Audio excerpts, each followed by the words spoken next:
I'm Patrick Heller, and I'm an advisor at the Natural Resource Governance Institute and a fellow at the Center for Law, Energy, and the Environment at UC Berkeley in California, where I live.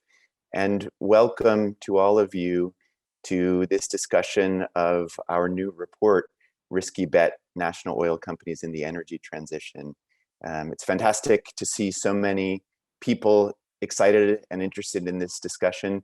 Just to give you a little bit of a sense, I know you can't all see each other on this Zoom webinar, but we had more than 300 people register for the event from 56 countries. And we find that quite satisfying and quite important, as we think this is a really critical discussion for the futures of the economies and the lives of the people in resource producing countries, as well as for global efforts to combat climate change. I'm going to start with a couple of housekeeping notes.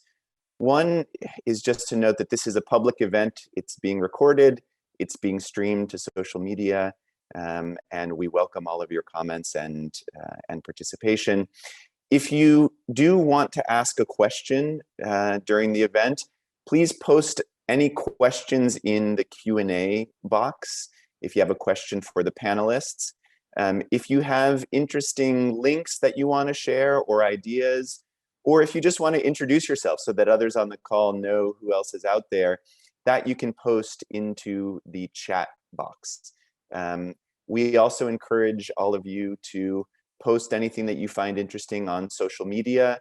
We're using the hashtag RiskyBet, and you have all of the panelists' Twitter handles that can be reposted in the chat, so you'll have access to them. And mostly, thanks very much for joining. And we're really looking forward to your feedback and trying to make this as interactive as we can. Maybe just to kick it off, I want to share a little bit about how we came to this work. So I'm one of the authors of the paper, along with David Manley, who you'll be seeing shortly. And a lot of you on the call know NRGI already. For those who don't, we are a think tank and advocacy organization that has worked for years on issues of trying to support good governance and economic development in countries that produce oil and minerals. And one of the things that we think sets us apart as an organization is we're not just doing that from offices in New York, London, Paris, California. We have programs and we have people all over the world in oil and gas producing countries themselves. And what's become more and more clear over the last several years is that there's a real need, there's a real drive in these countries to develop stronger approaches to embracing the global energy transition. And so we're seeing a real hunger from the civil society groups we work with, from the governments and national oil companies that we interact with, to try to figure out how to adapt and how to embrace the energy transition. It's becoming particularly clear as the effects of climate change are becoming more and more dramatic, particularly in developing countries. And so we're seeing a drive to help support cleaner energy develop, to improve energy access for citizens, to take advantage of new clean energy technologies. But we're also seeing a lot of questions about the need for economic adaptation. You know, many of the countries where we work are overwhelmingly dependent on the oil and gas sector for their economic activity and for their fiscal revenues. And we're getting more and more, we have been getting more and more questions about, okay, how do we begin to diversify? How do we build an economy that looks to the future and looks to a world in which oil and gas are not as dominant as they have been up until now? And as we've worked with people to try and address some of these issues, we keep coming back over and over again to questions around national oil companies. You know, many of you know that NRGI has worked for many years on questions of national oil company governance. But over the last few years, there's a disjuncture that's become more and more clear to us, right? We hear rhetoric of economic diversification. We hear rhetoric of goals of embracing global energy transition. And the national oil companies in many of the places where we're working have been struggling to figure out what that means for their businesses, how to adapt their strategies and how to adapt their approaches. And critically, what we've seen is that there's still a heavy investment in new oil and gas projects. You know, globally, there's been a move to a drive to move away from new investment in oil and gas in some circles.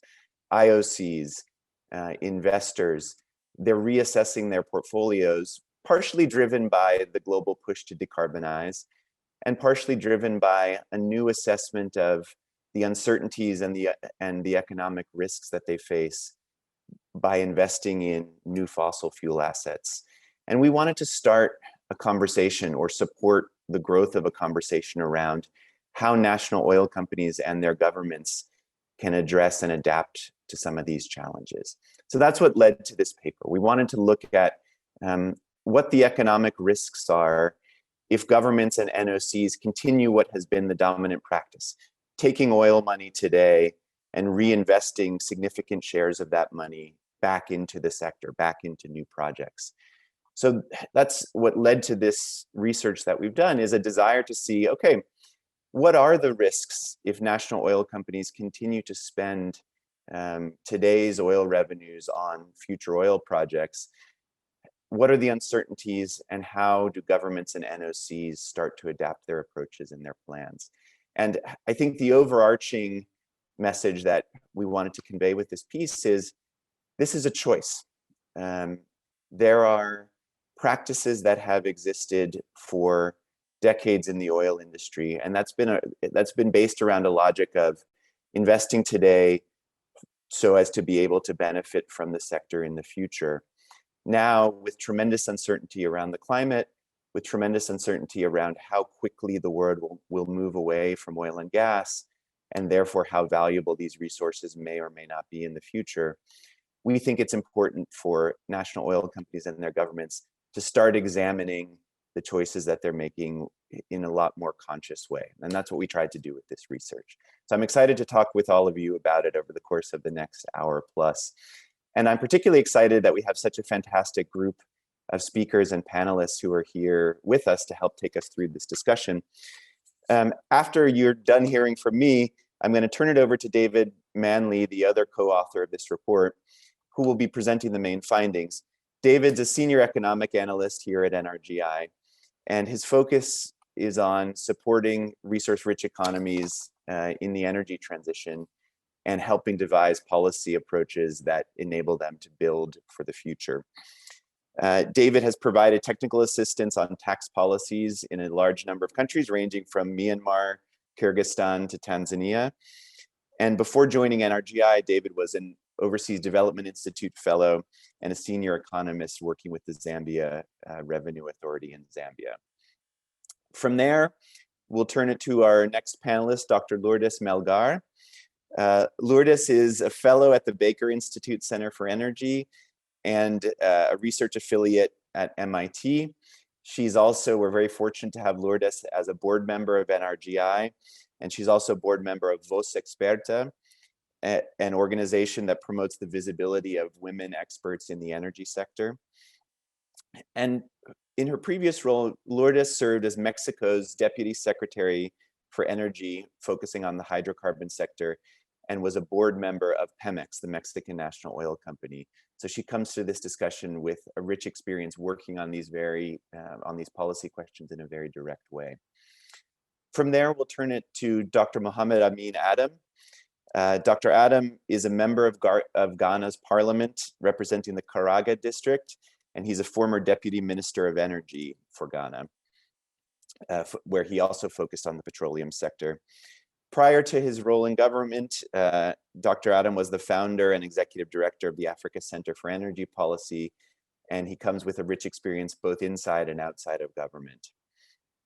Then last but not least, we'll bring on some comments from Dr. Ivetta Gerasimchuk, who leads the sustainable energy supply work of the energy program at the International Institute for Sustainable Development, as well as the Institute's Global Subsidies Initiative.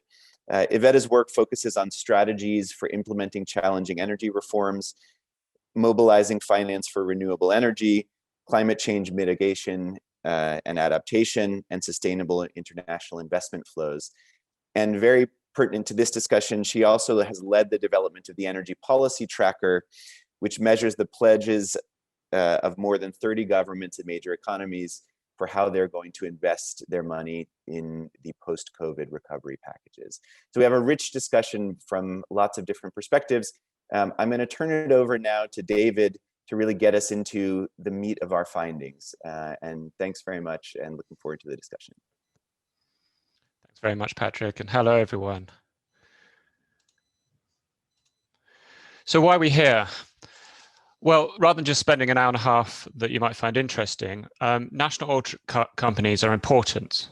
They're important for different types of people. They produce half the world's oil and gas, and they contribute almost 40% of the capital to develop this oil and gas. They are very important economic actors within their countries which are usually oil and gas dependent and handle much of the revenues that are going into the governments. And within these countries, we've calculated 280 million people live in poverty, below the poverty line in these countries. And as I'll describe later, these NOCs are often financially entangled both within the sovereign debt markets and within the domestic credit markets and the financial institutions of their countries. And so their financial performance is important for their countries, but also for investors around the world. This time is also crucial. You may have been reading some newspapers that are talking about a new super cycle. The oil price recently rose above $60, rising from $40 in the nadir from last year. And this might mean that the oil industry is ready for a new party. Maybe the last party, but it's maybe a new party and a lot of investment to come. But we did this research because there's a possibility this party will be cut short and the hangover severe. And this is because this next round of investment and the production from that is likely to more than spend the remaining carbon budget.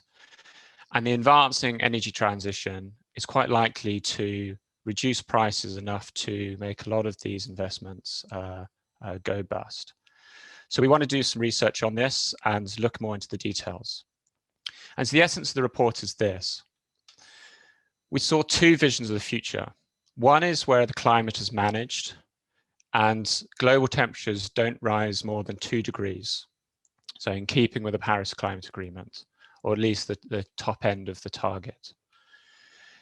In such a scenario, we think that oil prices and gas prices have to be quite low, and various analysts see that price in the long term being an average real price adjusted for inflation of around $40, although we'll see there's quite a wide band around that.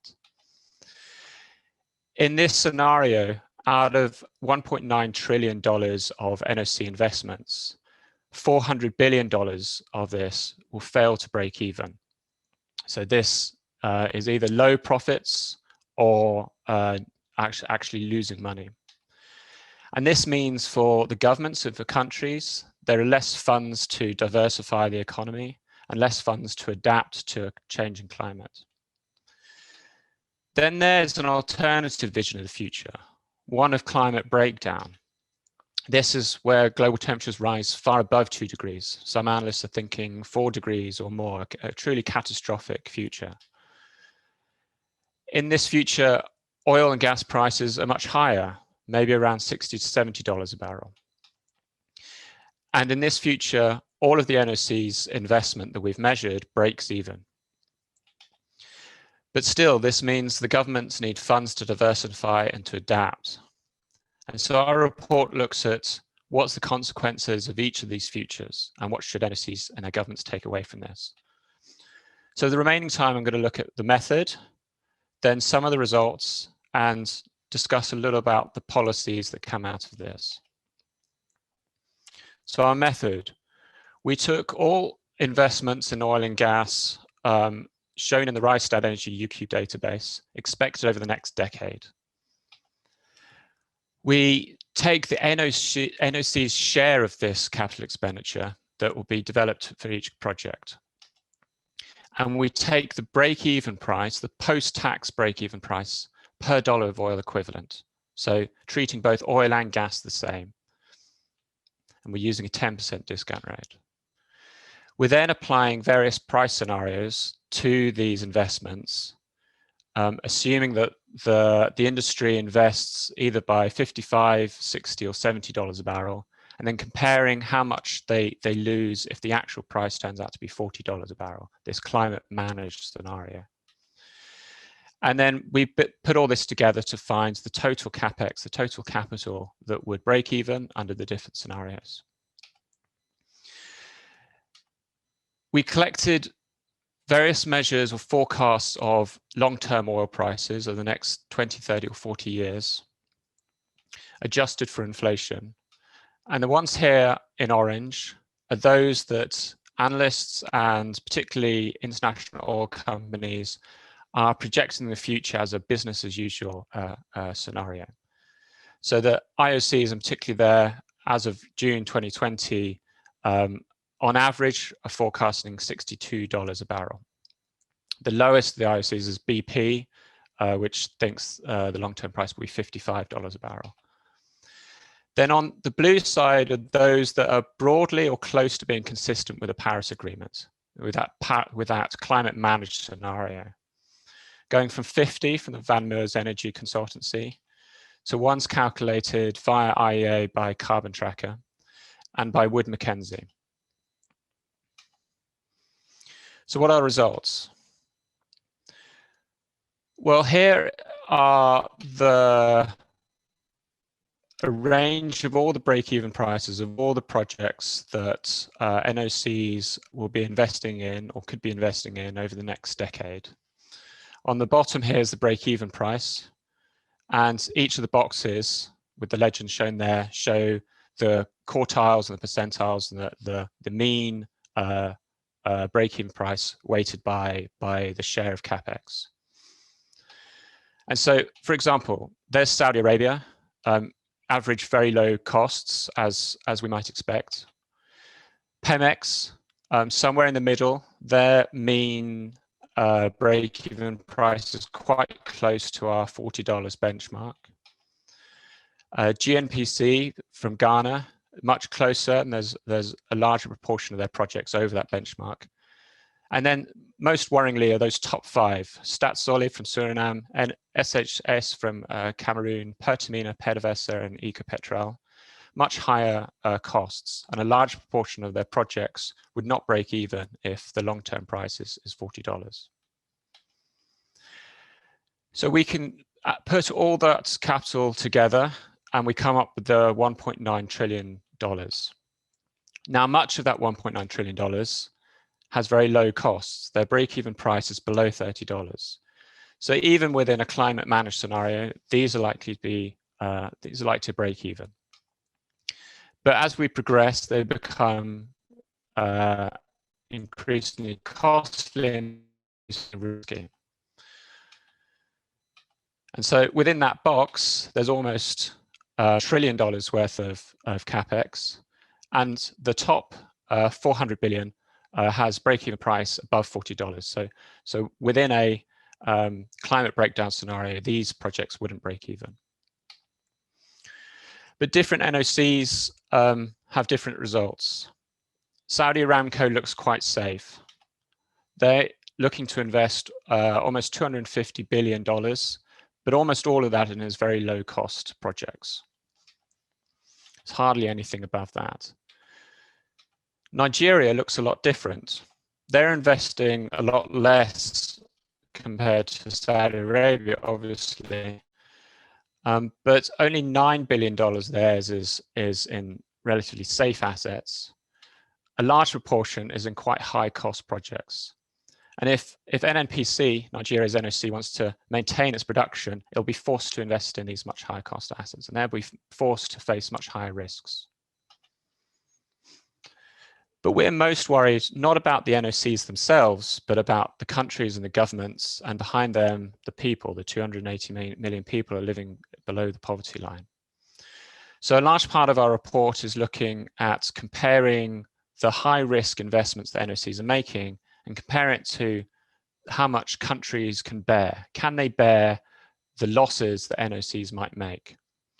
So for example, here we compare the high risk capital expenditure as a percentage of the government expenditure, the total expenditure of their governments. So very large proportions in general. For example, there's Ghana, a small petroleum producer itself, but its NOC is looking to invest in high risk capex, just the high risk capex, 18% of government expenditure. Nigeria is almost half of government expenditure, and Mozambique there is almost 180%. So in almost all these cases, the amount that NOCs are investing in the oil industry far outweighs, for example, the amount that governments are investing in and spending in their ministries. Another thing we looked at was to compare how much NOCs are in debt compared to how much their governments earn in revenue, and therefore the likelihood and ability for those governments to bail out their NOCs, and their position in the cost curve. So along the bottom here, we show the NOC long-term debt to total government revenue. And along this axis here, we show the break-even price. So NOCs here in this quadrant are relatively safe. They've got low debt compared to what their government earns, and they've got relatively low prices. And here it's consistent mainly of Petro-Bangla, some of the Chinese NOCs, Sonatrach and Sonahydroc. These NOCs here are in a middling position. They're somewhat in a danger for their governments. And this includes Ecopetrol, Rosneft, Thailand's PTT, Petrobras, Equinor, and Petronas. But it's these NOCs here that are in the most dangerous position. They have particularly high debts compared to their government revenue, and in most cases, high costs, with the one most outstanding there, Sonangol from Angola. So why should we and you worry about this and not just leave this to NOCs? Well, we think there's various obstacles will make it more difficult for NOCs to adequately respond to these risks. One is that NOCs aren't like normal private companies. They are tasked often with maximizing profit, but they also have many other conflicting responsibilities. For example, maintaining employment, subsidizing fuel within their economies, and delivering regulatory services and so on. And so these are conflicting, or often mean that NOCs are going to be investing when it's not necessarily the most profitable and therefore low risk decision. NOCs often have an outsized control of public revenue. In previous research, we found that for every $4 that NOCs receive from the oil and gas industry, they only remit one of those dollars to their government treasuries. So they're handling an enormous amount of money, for their governments. And so combined with some of these other obstacles, it means they have a large amount of leeway, if left unchecked, to reinvest in the oil and gas industry. NOCs appear to have, NOC managers particularly seem to have an expansionist agenda when left unchecked, along with many other managers if left unchecked. And so this will mean that rather than pursuing a profit maximizing and risk averse attitude, they're looking to expand as much as possible. And finally, as we found in our study using the Resource Governance Index, almost 2/3 of NOCs have poor, weak, or failing transparency and accountability. So either their citizens, or in some cases their own governments, do not have sufficient control and accountability over what the NOCs are doing. So what policies are coming from this? Well, we think there's maybe 3 steps that governments particularly need to make. One is to assess the risk exposure from the NOCs and their tolerance of this risk. So this includes both assessing how much their NOCs are exposed to possible decline in prices, maybe along the lines of the way we've done it in the report, but also particularly how much risk their countries themselves can tolerate. If countries and their governments have small economies and maybe small amounts of revenues, then their tolerance for that risk is going to be much less. Next is to set goals based on this assessment. With maybe high risk tolerance and low risk exposure, maybe the right goal is to stay at the table and continue investing in risky assets. Some NOCs are already doing this and thinking of trying to be the last one standing. But with low tolerance and high risk, the right goal might be to cash out, draw public capital out from the NOC and invest elsewhere. And if this is the case, if cashing out is the right goal, we're suggesting three types of policies. One of the types of policies that NOCs or governments already use to manage NOCs is to control various cash flows. We think maintaining high taxes on NOCs is appropriate. Perhaps setting NOC borrowing limits, including regulating how much they borrow from domestic lenders. And in some cases, consider divestment, listing shares on stock exchanges. Getting more micro-managing, it might be necessary to place explicit limits on NOCs on their exploration and development spending. And then to ensure that government and particularly civil society and people understand what is going on, we think it's important to be reporting and improving corporate governance in various ways. One perhaps is to disclose the actual assessment report, the assessment of the exposure and tolerance. One is to disclose as much as possible around project costs and how much NOCs are investing. NOCs' long-term price assumptions. We haven't found many of these. IOCs are generally reporting these, but we don't see so many with our NOCs. And the value of reserves under each of these price assumptions. And then, because of the risks of NOCs being too big to fail, and possible bailouts necessary, we think it's important to be disclosing as much as possible how much NOCs are borrowing from different sources, and particularly from domestic lenders. So thank you very much. I'll pass it back to Patrick.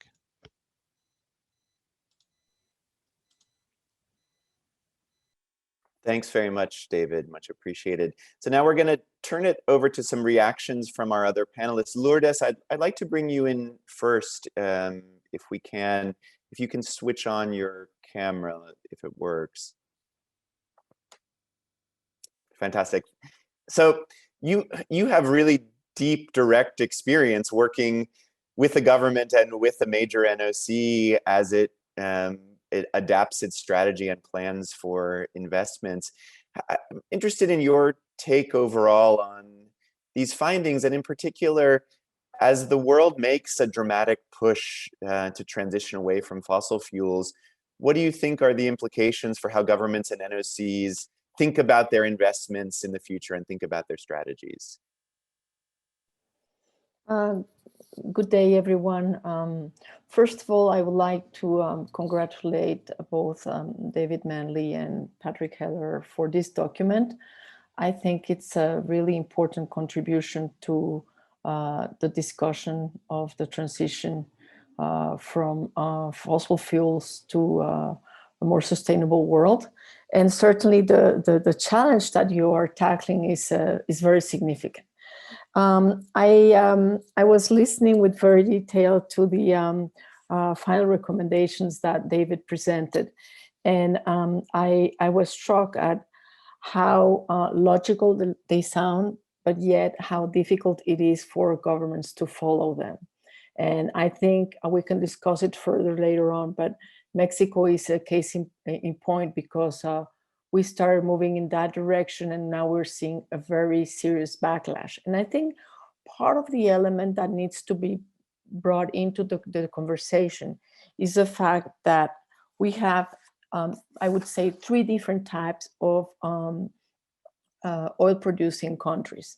We have those that are still in the process of trying to develop themselves and their resources, who believe that they were a small contributor to the problem of climate change, and that therefore they should not be sacrificing their resources. And they're just thinking, they're not against the transition, but they're just thinking we need to develop what we have.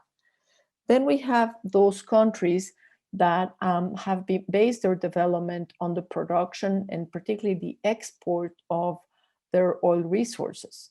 and it's basically a rent-seeking activity. They see it as a fundamental for their budget. It's a very important part of their economy. And for them, when you start having this conversation, it's again, it's not that they don't want to. They start talking about green barrels or other, clean coal, but let's say in this case, green barrels. And it becomes very difficult, because one of the big questions is, what do you do with your economy? How do you transition a whole economy based on oil to other activities? And of course, the whole issue about stranded assets has to be put on the table. And that's why I like very much the approach on risk, on being able to take into account the investments that you're doing today and looking into the future. And also, I would mention as a final thing, the populist nationalists. And those are the ones who believe that we have to go back to the past, to the greatness of the past, and develop those resources that gave us our greatness. And they are not concerned about the future, but they're more looking at traditional industries and traditional political support. And I think this is really important, because when we discuss issues related to the energy transition these days, we really need to put on the table also the political, the social, and not just the environmental side of things. One final comment. I think the study is great in that it puts on the table the issues, it gives data for a lot of countries, but we do need to have the discussion also about transition fuels and the role of natural gas. And in the study, although you have a very significant caveat, you put together oil and natural gas. And I think this is a discussion that we also need to tackle. So I would leave it at this for initial remarks. Thank you very much, Patrick. Thank you very much, Lourdes, much appreciated. And you give us a lot to come back to as well in the discussion. We're gonna turn it over now to Dr. Amin Adam. Amin, if you can turn on your camera, if possible, make sure that we see each other. Fantastic. Hi. Thanks so much for being with us. And my question for you picks up on something that Lourdes mentioned, that there are countries in different kinds of situations with regards to their oil sector, and you are based in and have been a leader in a country that's in that new producers group, where Ghana is relatively new to the oil business and has been thinking about how to build it out as a way to contribute to the economy. And now those plans are more challenging as the global imperative of energy transition becomes more and more clear. So I'm interested in your reflections on what are the implications for these issues of risky spending for new producer countries, and how can leaders deal with and adapt to those? Thanks. Well, I mean, thank you very much for the opportunity, Patrick, to contribute to this discussion. I mean, by way of prelims, I think that the report is quite comprehensive, and I appreciate the fact that you try to look at the perspectives of different parts of the world. I mean, including new producers such as Ghana, and so it is all encompassing, and will help decision making across these parts of the country and in the world. But the issue of energy transition is real.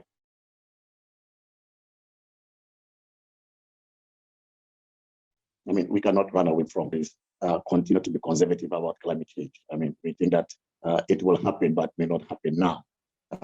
Unfortunately for us, if you look at the data shows that it is catching up with everybody.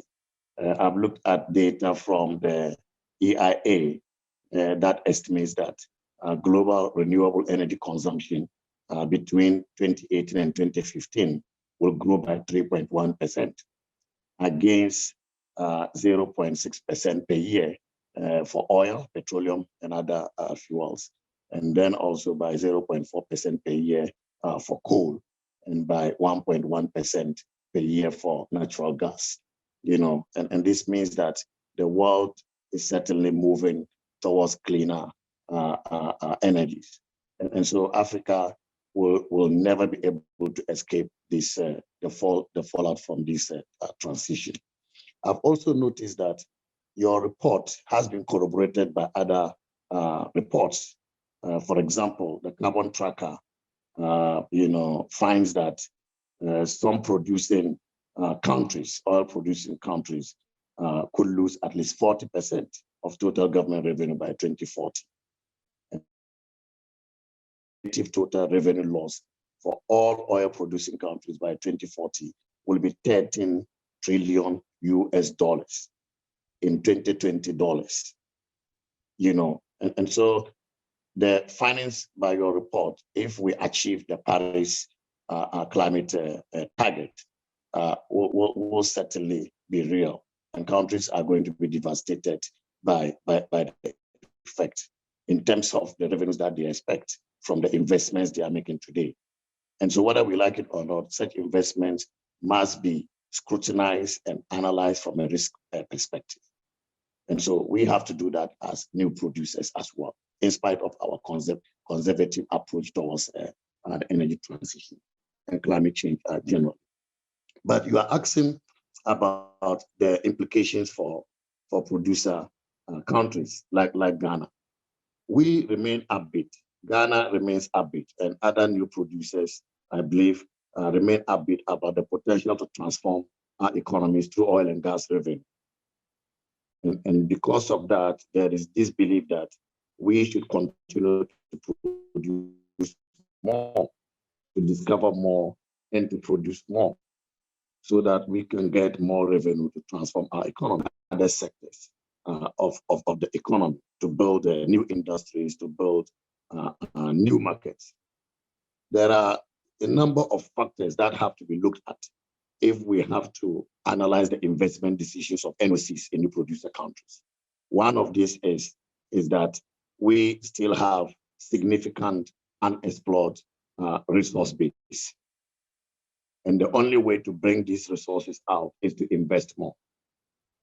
We have heard over and over that Africa is the last frontier of the oil industry.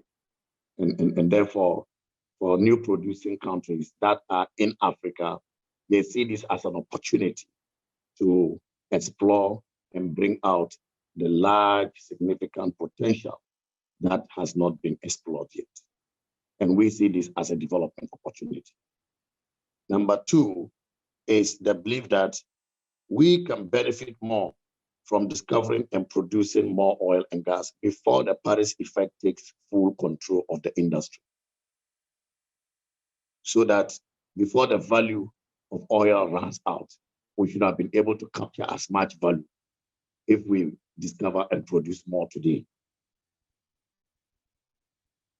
For example, and I'm sure you know this, we call this aggressive exploration or accelerated exploration in different ways.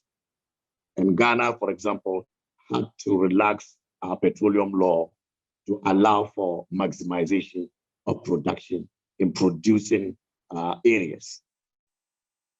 And this is also demonstrated by the increasing number of licensing rounds that we have witnessed in the new producer countries. Over the last 4 years, several new producer countries have gone to the market through licensing rounds to attract more companies to come and explore, to discover more, and then we produce more, because we think that we can capture as much value as we should today before the value of oil runs out by the effect of the climate target of the Paris Agreement.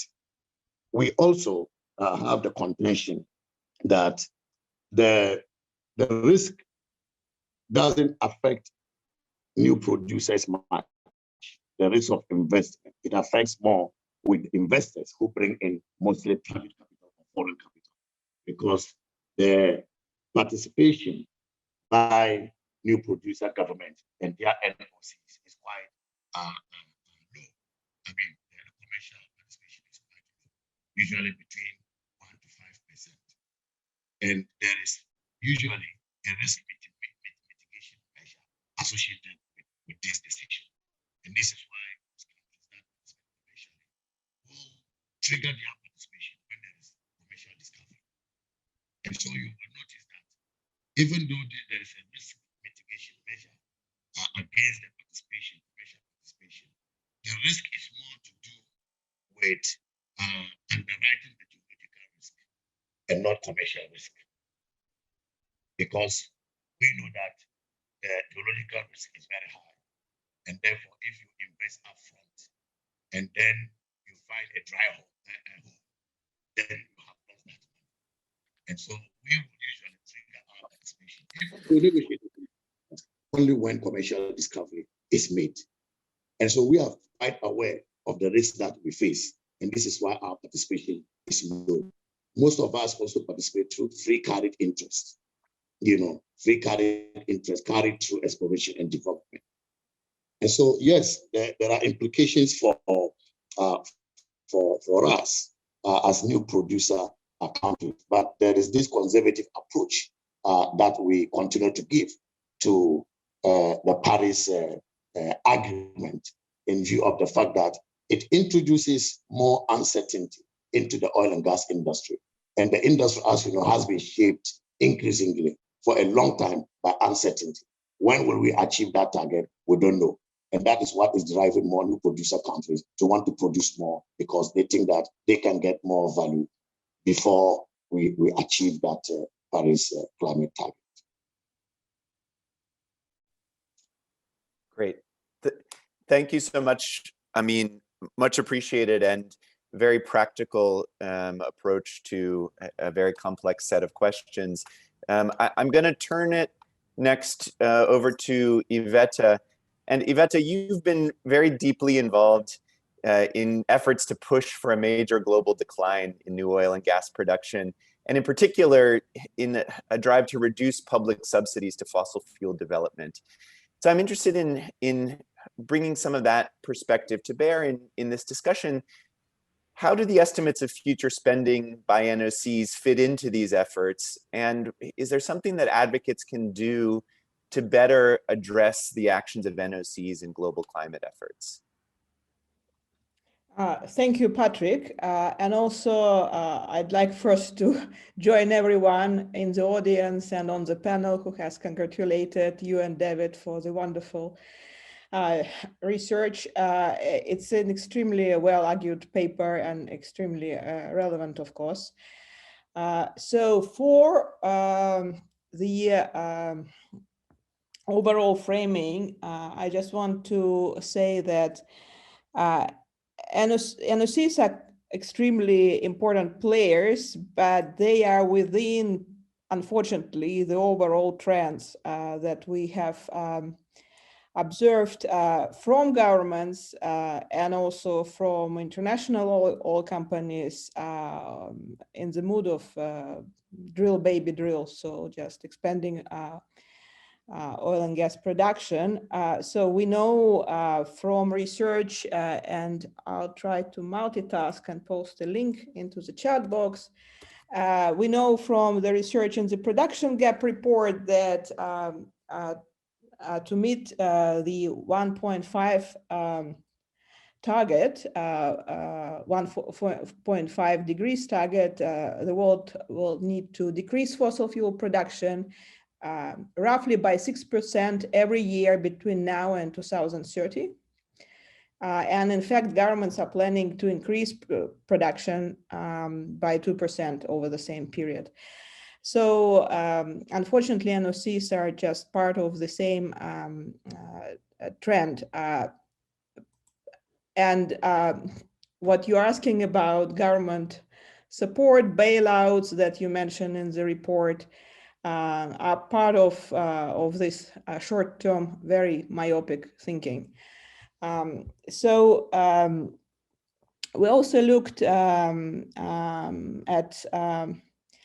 the so-called carbon entanglement that you also mentioned in the report.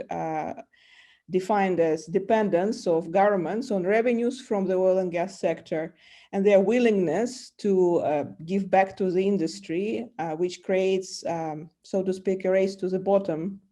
So because the more subsidies governments provide to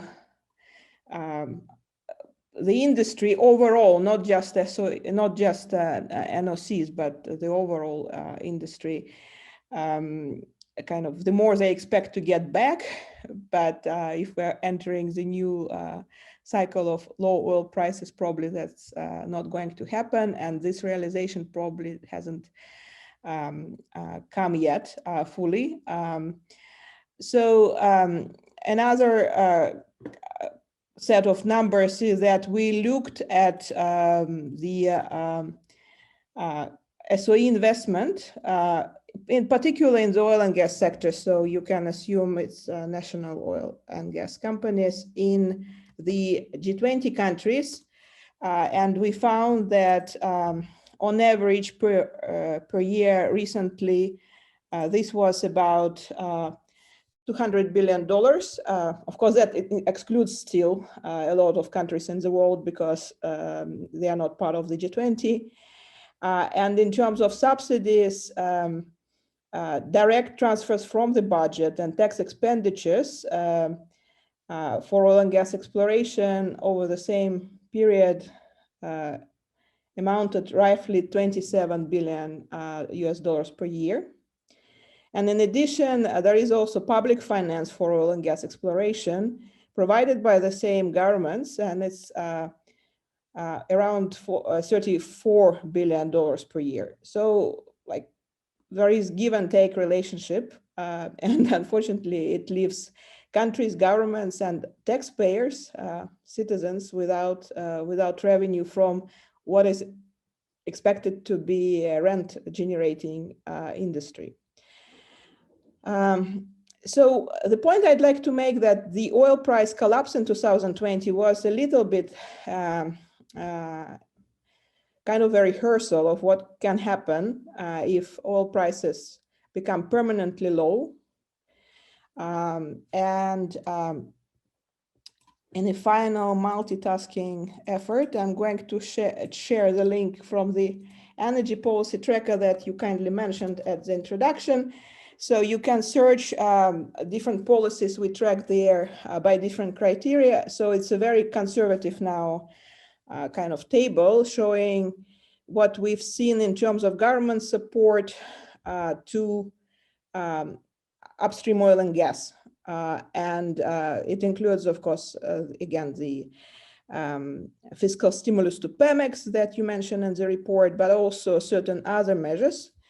And the total we have for 30 plus countries in the tracker is around $23 billion in support to oil and gas, basically in the form of recovery packages or packages that were supposed to rescue the industry in the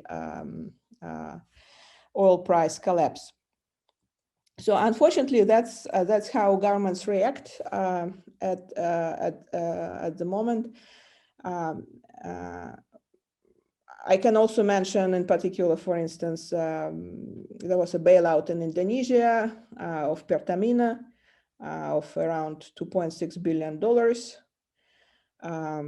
And that was both through direct cash, but also Pertamina, for instance, was allowed to sell gasoline on the domestic market at a higher price when the prices were becoming lower internationally. So there are quite a lot of creative schemes how this carbon entanglement can happen. So, and now I'd like to conclude more in terms of how this carbon entanglement can be broken, and that's perhaps a recommendation for something that you can also explore in the future work, or we can jointly, as the research community and policy advice community, explore in future work. on thinking not just how governments can divest from SOEs, from national oil companies, but also how governments can help transform those SOEs into more energy diversified companies. Because I deeply believe that state-owned enterprises are an important part of the transition. As you mentioned in the report, they are important employers. Also, they have a lot of political influence. And if they don't see themselves as part of the energy transition, unfortunately, it means that they are going to resist and resist very heavily. So there should be a way for those companies to diversify. There are just a few examples of successful diversification from the oil and gas producing national companies into something different, but I'd like to mention former DONG, which is Danish oil and gas company, and now it's called Ørsted. It's a leading player in the wind industry, not only in Europe, but also in the United States. So they've managed this transition, and perhaps their example can inspire some other countries. And you've probably seen that there were a lot of net zero commitments recently coming from international oil companies. But I'm aware of at least 2 commitments from national oil companies as well. One of them is from Petronas in Malaysia, and the other one is from Tatneft in Russia. So companies are feeling the international trends, and some of them are starting to think about the transition. I would add probably that the common thing between Petronas, DONG, now Ørsted, and Tatneft is that they have all depleted reserves, very mature field production. So they know that their resource base is going to run out anyway. But maybe that's where the transition starts, and the more we share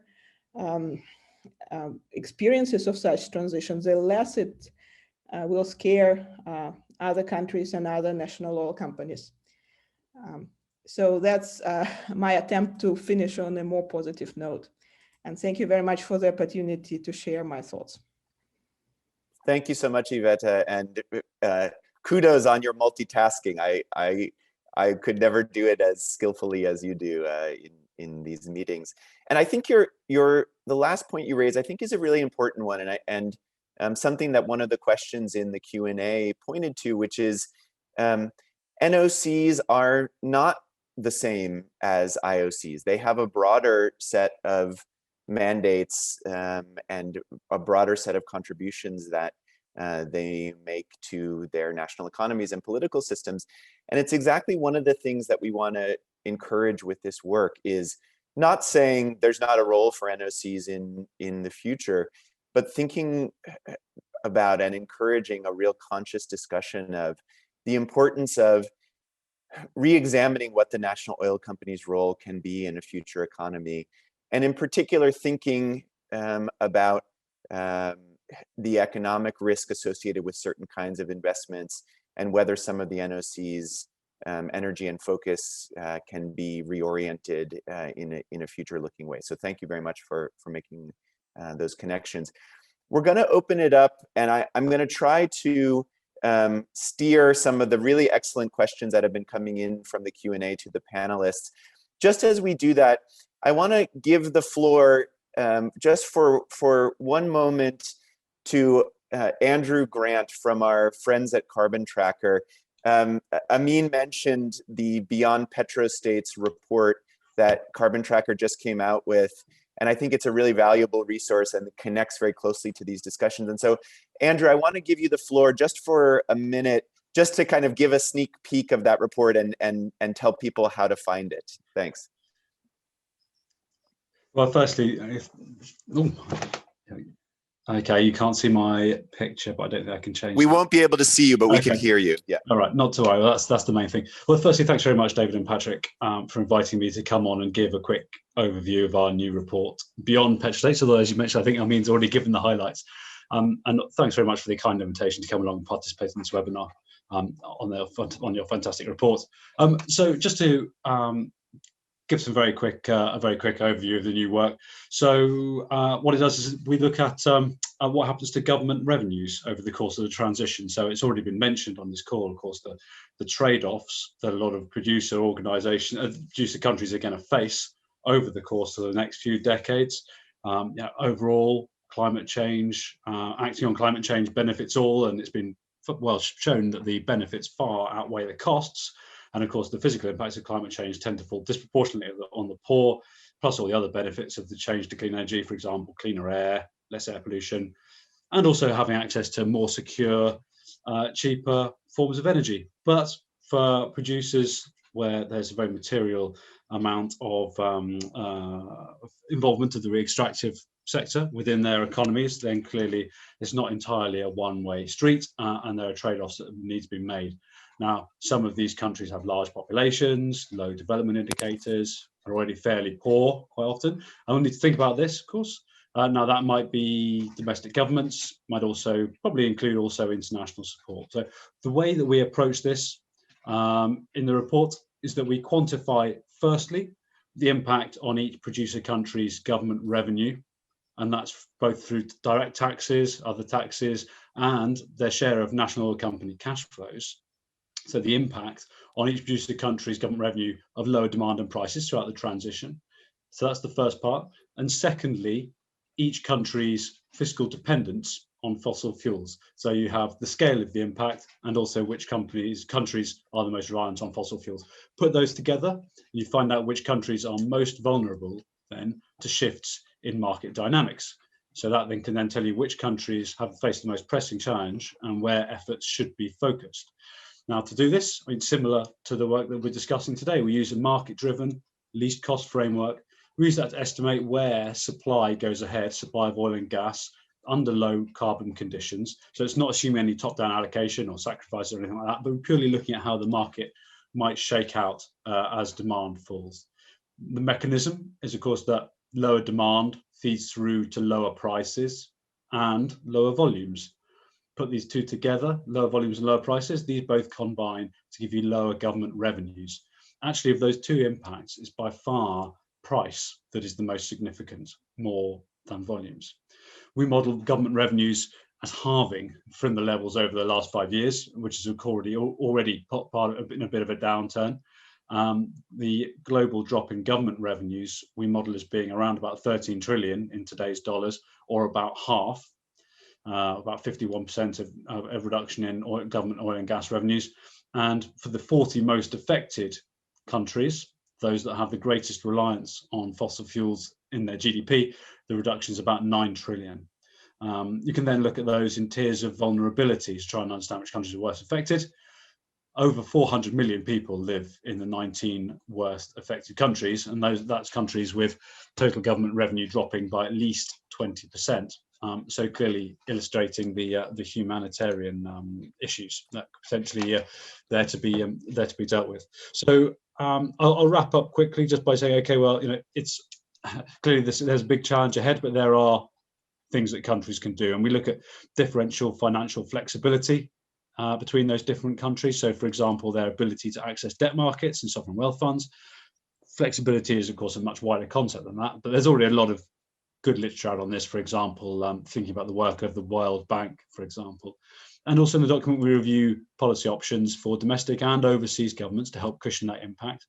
But crucially, I think we argue that the time to be acting is now, while there's still a bit of runway, rather than waiting potentially until oil and gas demand is already in steady decline, by which point countries will have much less economic resources to help soften the blow, by which point it'll be too late.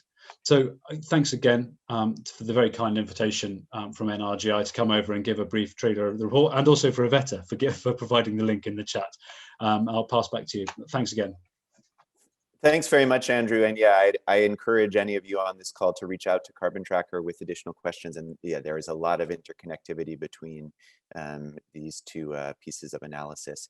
So we have about 15 minutes left. I'm gonna try to get to as many of the fantastic questions that you've posted in the Q&A as possible. So I'm gonna try and steer them a little bit to different people on the panel. I'd ask our panelists to respond as fully but also as briefly as possible so that we can try and get through as many questions as we can. And I'm going to turn and I'd invite the panelists, if your bandwidth allows, to turn your cameras back on. David, I'm going to come back to you first, and I'm grouping together a few methodological questions that we've gotten in the Q&A. There were a couple on pricing and our price assumptions, and I apologize in advance if I mispronounce the names of any of you who posted questions in the Q&A. But two different sides of the pricing question. One from Adrian on whether we have actually taken into account the cost of reducing the carbon footprint into our pricing assumptions. And then in one sense, sort of a flip side question from Eskil Jersing on, well, is the Paris Agreement really realistic that's going to be achieved as much as we all need it to be achieved? And therefore, is the $40 price that we've put in as our base case sort of too low? And then I'd also like to, as I turn it over to you, David, to put in the question from Francisco Monaldi on what some of our assumptions were about the break-even prices, right? Saying that, okay, in some cases, projects can be redesigned if the market price goes lower. And does that mean that we were estimating the break-even price in a way that is too inflexible? So I'll turn it over to you just to sort of explain a little bit some of what our method was. Thanks. Thanks, Patrick, and thank you all for these questions. If we don't get to them all now, I'll make sure I will answer them after this meeting. So did we look at the costs of reducing carbon footprints of NOCs? No, we didn't. And to answer some of the other questions along this lines, we're not looking at the countries themselves and the NOCs' contributions to emissions. So we're not looking at their own climate commitments. We're looking at the reduction in demand because the world, and particularly the large economies, are reducing their demand for fossil fuels. So it means we're being quite conservative in terms of our costs. So we're not including, say, as you're suggesting here, $25 to $50 a ton of carbon dioxide. Is our climate managed scenario realistic? It's probably not likely. It's not highly likely. It's not a certainty, unfortunately, but it's a growing probability, and I think a growing enough scenario that it's worth considering. And the whole purpose of the report is we don't know the future, but there's these two visions of the future which we think are very much worth analyzing, and NOCs and governments particularly should consider this. And it's not only our results, but what Andrew's just said about the larger issue of the decline in revenues. Then to the idea of, well, could some of these break-even price, these costs reduce as projects are redesigned? Yes, we're working on a project in Tanzania, an energy project, and that's exactly what the companies there are doing. And in fact, over the few months that we did our research, we had to draw out the data from Rystad again, because the collapse in prices last year meant that a lot of the costs of companies had been reduced as they changed their plans. But we've taken the data as of January, so this is the best available, and so this is the closest we've got. Just to add to that, even if companies were to be able to redesign their projects, if this happened to at least the marginal projects, this would then just mean that the market price is going to fall. So as long as NOCs and their partners can do this better than everyone else, that's okay. If not, then they're still in the same position. It'll be a lower cost, but there's going to be a lower price as well.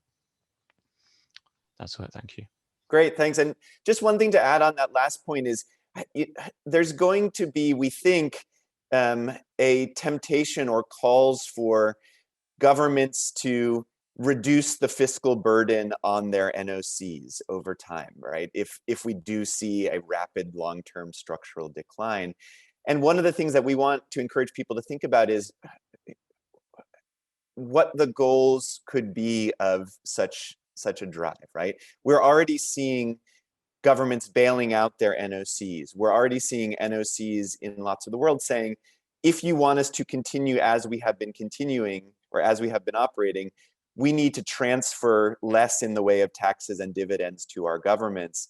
And it means that as the market is getting squeezed, what's coming to the state might get squeezed more and more. And so, one of the things that we're trying to encourage reflection on is whether calls to keep NOCs afloat by reducing their fiscal burden really serve the long-term interests of the country or not.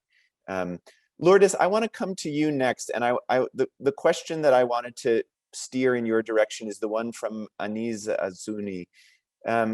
I'll read it just so that everyone knows which one I'm referring to. Did you consider the need to redraw or revise the NOC government contractual relation, specifically in regard to regulatory powers of NOCs, emphasis on core skills, elimination of the roles of NOCs in public sector projects? So Lourdes, we won't put you on the spot on whether we considered that, but I'm interested in your reflections on that question of how this relationship evolves. Well, I think that's a very important question, especially when we're thinking about how to transform NOCs and how to make them be more accountable, more sustainable, and also have a clearer understanding of what the real role is in a society. I think part of the challenge, and I think you do a good job in the paper of mentioning, is the fact that there is such a huge dependency on NOCs as part of, public spending, and as part, not just the economic part of it, but also there is all this expectation about NOCs being the motor of economic development. And that burden is part of what makes it so difficult to even consider tackling a change. What I can tell you is I think it's very interesting to look at the case of Mexico and Pemex. And I'm not saying that because I'm from Mexico, but because Pemex began to move into a transition with putting more emphasis on sustainability, committing to zero gas flaring, was part of the oil and gas climate initiative, EITI, all of those things. And then there was this very serious political backlash. And I think it's important to note that in the case of Mexico, the economy is not petrolized, and even public finances are not fully dependent on oil revenues. But yet, we are seeing this struggle to go back to the past because of the role that at the regional level an oil and gas company, a national oil and gas company has, because of issues related to job creation. And it's very often the case that when you compare NOCs with other oil companies, that there is overemployment. I mean, there is a higher hiring of people that you actually need in oil companies. And finally, I would say, for instance, in the case of Mexico specifically, and I think it applies to other NOCs, is the issues related to pensions. So transforming it, you have to bring into the table many issues, and it's so complex. And the fact that you have to deal with the future instead of the present makes it harder when there are political risks and economic risks, social implications, unless you're able to draft a good plan for the transition and find a way to reintegrate those who are going to be losing out into the new economy, finding opportunities, etc. And I think that's part of the blank spot that we see in many countries, not seeing what the other options are. Thank you very much. Amin, I'm going to come back to you Now, to bring together a couple of threads, we had a few questions about your remarks, and the one that I want to focus on is a series of questions that we got from Silas Niagala, from Greg Mudditt, from Francisco Monaldi, around this question of balancing investor risk and the risk and interests of the country. You mentioned that in many new producer countries, the model has been one where private investors are taking on the lion's share of the financial risk, and that there might be a need to kind of even further this development as energy transition advances. I wonder if you could provide a little bit of clarification in terms of how you're thinking about the balance between trying to attract private sector or maintain private sector investment, and the role of state capital through the NOC.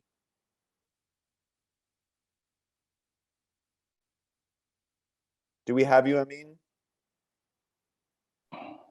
Okay, yeah, go ahead. Okay. Like I indicated earlier, revenue from oil and gas investment usually comes to the budget through the NOC, because the NOC usually represents the government. And the fact that the participation is free carried, when the revenue comes, the government apportions that to the budget. But where there is commercial participation, then a proportion of the revenue is given back to the NOC to meet their cash requirement, cash call requirement. But having said this, it is important to also understand that when NOCs invest, they don't just look at the financial reward. NOCs, as somebody mentioned earlier, have other roles, other development roles. And so there are short-term, medium-term, and long-term benefits that come with such investments. And so one of the shortcomings of the report is the focus on financial profitability as opposed to the overall economic profitability. And that includes now revenue benefits, local content, local value addition. And so it may be important in future to undertake a full cost benefit analysis of the entire investment and benefit chain, which is actually the main tool for investment decisions, either by private companies or by NOCs. That is important to take note of. The second issue is that most new producer countries are already diversified. Crude oil is less than 2% of the GDP of most of these countries. Whether you're talking about Ghana or you're talking about Kenya, you're talking about Uganda, etc., etc. They are already diversified away from oil. And oil and gas really haven't taken a central part in their economies. And this is why the revenues from these sources do not affect their budget so much. And so we should look at it from that perspective as well. Looking at current investment plans, I do not think that oil and gas will go beyond 5% of GDP, even over the next decade. And so there shouldn't be much worry as far as new producer countries are concerned. We should also look at the climate change and the Paris Agreement as akin to the resource exhaustibility principle. As somebody said, the resources of some of these countries are going to run out anyway. And therefore, the fiscal measures that are already in place to address the effect of revenue losses should not be lost sight of. Some countries have counter-cyclical measures already in place, through the Heritage Fund, the Endowment Fund, so that they can continue to have budget sustainability, even when the oil and gas industry is falling off. But I wanted to also draw attention to the fact that the choices faced by NOCs should be looked at around certain strategic questions. And these questions border on the investment policies of the NOCs. One of these is whether they continue to invest in country or invest abroad, because some of them focuses on in-country investment, others invest abroad, in their operations abroad. So will that continue? I think that going forward, NOCs are likely to focus more on in-country because of the risks they may face with climate change, in order for them to get the value from the resources in-country and therefore add that value to other sectors of their economy. The second question is whether they will continue to invest with their own resources or private capital. And I think that NOCs are likely to diversify their funding in favor of own resources as private capital becomes more expensive. This is the only way they can ensure that their budgets are not affected. Then the last point is whether they invest alone or in partnership with other partners, foreign partners, for example. I see that they will continue to invest with partners in order to diversify their risk. And this brings me to the issue of GMTC's operatorship. I do not think that, I see the time is running out, and so I'll end here. But to conclude, let me say that the world is not going to be the same with the climate change and the Paris Agreement. But new producer countries will continue to be conservative in their approach because they believe that they can generate more benefits before the value of oil and gas run out. Fantastic. Thank you so much to Amin and to all of our panelists. We are at the end of the session. We have lots of questions that we didn't have a chance to tackle in the session itself, but we're going to, on the NRGI side, we'll make a note of them, and David and I will endeavor to be in touch with all of you.